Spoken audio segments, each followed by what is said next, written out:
તો મહત્વપૂર્ણ સમાચારની વાત કરીએ તો સુરતના અડાજણ વિસ્તારમાં તબીબના બંગલામાંથી ચોરી કરનાર નેપાળી ગેંગ ઝડપાઈ ગઈ છે। જી હા, સુરત ક્રાઇમ બ્રાન્ચે નેપાળી ગેંગના 3 આરોપીઓને પાલનપુર ઉગત કેનલ રોડ ઉપરથી ઝડપી પાડ્યા છે અને પોલીસે આરોપીને પકડી પાડીને 3 મોબાઈલ ફોન સહિત 40,000નો મુદ્દામાલ જપ્ત કર્યો છે અને આરોપીઓએ રાત્રિ દરમિયાન બંધ બંગલામાં ગરફોડ ચોરીને અંજામ આપ્યો અને આરોપીઓ રોકડા રૂપિયા 30,000 લઈને ફરાર થઈ ગયા અને પકડાયેલ 3 આરોપીઓ પૈકી આરોપીઓ બંગલામાં ચોરી કરવા ગયા હતા, જ્યારે બહાર ત્રીજો આરોપી બહારના રોડ ઉપર નજર રાખતા વોચ કરતો હતો।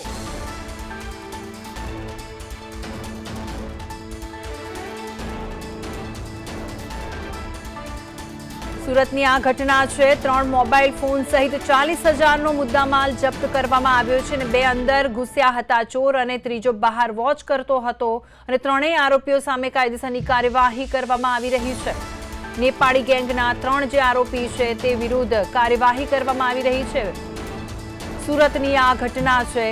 તબીબના બંગલામાં ચોરી કરનાર ગેંગ ઝડપાઈ છે અને આ જે ચોરી કરી હતી તે લોકો નેપાળી હતા।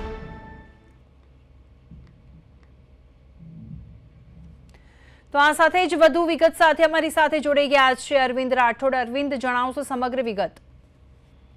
જી બિલકુલ, જે રીતની ઘટના સામે આવી છે તેમાં જે તબીબોના ખાસ કરીને જે બંગલાઓ હોય છે તેને ટાર્ગેટ કરતી એક આ નેપાળી ગેંગ છે તે ઝડપાઈ છે અને સુરત ક્રાઇમ બ્રાન્ચ દ્વારા 3 આરોપીઓને પાલનપુરના ઉગત કેનાલ રોડ પરથી ઝડપી પડ્યા છે અને મોબાઈલ સહિતની 40,000નો મુદ્દામાલ છે તે જપ્ત કર્યો છે અને જે રીતે આખી ઓપરેટિવ રીતે રાત્રિ દરમિયાન બંધ બંગલામાં ઘરફોડ ચોરીને અંજામ આપતા હતા અને 30,000 રૂપિયાની ચોરી કરીને ફરાર થઈ ગયા હતા।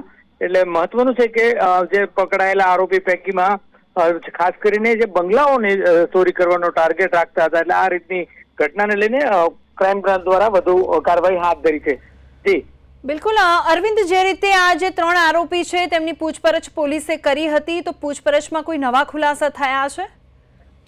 બિલકુલ, જે રીતે પકડાયેલા 3 આરોપી પૈકીમાં જે રીતની આખી ઘટનાક્રમ રહ્યો છે તેમાં 2 આરોપીઓ છે તે અંદર જતા અને ત્રીજો આરોપી છે તે બહાર રોડ ઉપર રાખીને લોકોની નજર રાખતો કે અહીં કોઈ આવતું નથી, એટલે આ રીતની જે ઓપરેટિવ આખી ગોઠવેલી કે લોકો કોઈ જેમ ધ્યાન ન જાય તે પ્રમાણેની આખી જે ચોરીને કરી અને ખાસ કરીને બંગલાઓને ટાર્ગેટ કરીને આ રીતે અંજામ આપતા હતા।